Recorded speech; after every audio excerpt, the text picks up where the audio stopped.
Hi అండి, అందరు నమస్కారం. నా పేరు కిరణ్. ఇప్పుడు మనం మాట్లాడుతున్నాం గుండె నిండా గుడి గంటల సీరియల్ ఎపిసోడ్ రివ్యూ గురించి. అలాగే రేపు రోహిణి గారు 1,00,000 రూపీస్ కోసం పోయారు కదా, అది ఏం జరుగుతుంది అనేది మొత్తం మాట్లాడదాం. అలాగే బాలుకి అయితే మన బామ్మగారు అయితే ఫోన్ చేశారు. బాలుకి ఫోన్ చేసి ఏం మాట్లాడారు అన్నీ డీటెయిల్గా ఎక్స్ప్లెయిన్ చేస్తాను. దానికన్నా ముందు రోహిణి అయితే మరొకసారి చిక్కులో పడతా ఉందనేసి 100% అర్థమవుతుంది. ఎందుకంటే లేని నాన్న ఉండాడని చెప్పి, లేని మామయ్య ఉండాడని చెప్పి కొత్త క్యారెక్టర్ని అయితే తీసుకొస్తా ఉంది. మటన్ కొట్టే వాళ్ళని తీసుకుపోయి మామయ్యగా చేస్తూ ఉంది. వాళ్ళు చైల్డ్ ఆర్టిస్ట్ లాగా ఉన్నాడు. ఓవర్ యాక్షన్ చేయరా అంటే ఓవర్ యాక్షన్ చేస్తూ ఉన్నాడు. శవం యాక్షన్ చేసినాడు అనేసి వాళ్ళు గంట సేపు శవం యాక్షన్ చేసినారు అనేసి అందరూ చప్పట్లు తట్టినారంట. అసలు నెక్స్ట్ లెవెల్ ఫన్నీగా ఉండబోతుంది.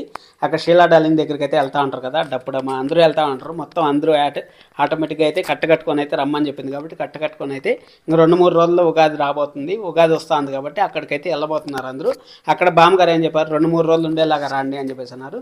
మొత్తం విలేజ్లో ఉండబోతుంది. విలేజ్లో మన రోహిణి వాళ్ళ మామగారు కూడా వెళ్ళబోతున్నారు. వెళ్ళిన తర్వాత అక్కడ ఎలా ఉంటుందంటే సిచ్యువేషను, రోహిణి వాళ్ళ మామగారు ఏదో ఒకసారి పనిచేస్తూ ఉంటాడు. పనిచేస్తూ ఉంటే మన మీనాకో, బాలుకో, లేకపోతే శృతికో ఎవరికో ఒకరికి డౌట్ వస్తుంది.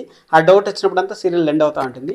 ఎండ్ అయినా కానీ ఏం ప్రాబ్లం లేదు. ఒకవేళ తెలిస్తే ఇంక 2 వారాల్లో రోహిణి గురించి బండారం బయటపడిపోతుంది. కానీ రోహిణి బండారం బయటపడిపోయిందంటే ఇంక ప్రభావతి గారికి ఎవరు వాల్యూ ఇయ్యరు కాబట్టి రోహిణి గురించి అయితే దాచిపెడతారని నేను అనుకుంటాను. ఎందుకంటే అక్కడ ప్రభావతి గారికి ఇప్పుడే సగం పడిపోయింది.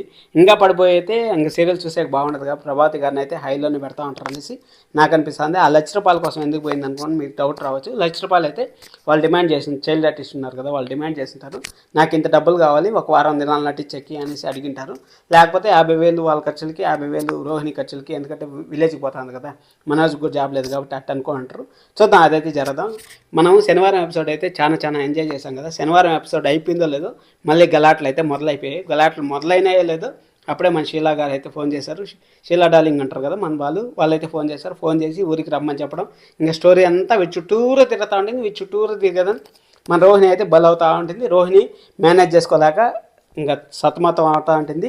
ఇంకొక విషయం, ఇక్కడ మన కన్నా డేంజర్గా మన ఫ్రెండ్ ఉంటే ఎలా ఉంటుంది అనేది ఈరోజు ఎపిసోడ్ చూసిన తర్వాత నాకు అర్థమైంది. రోహిణి వాళ్ళ ఫ్రెండ్ అంటే రోహిణికి అమ్మ ముగ్గురులాగా ఉందని చెప్పొచ్చు. చూద్దాం ఏం జరుగుతుందనేసి. ఫర్దర్గా అయితే మంచి ఎపిసోడ్స్ అయితే వస్తూ ఉంటాయి. మీరైతే సబ్స్క్రైబ్ చేసుకొని మంచి వీడియోస్ అయితే లోడ్ అవుతూ ఉంటాయి. Thank you so much. Love you all. By by.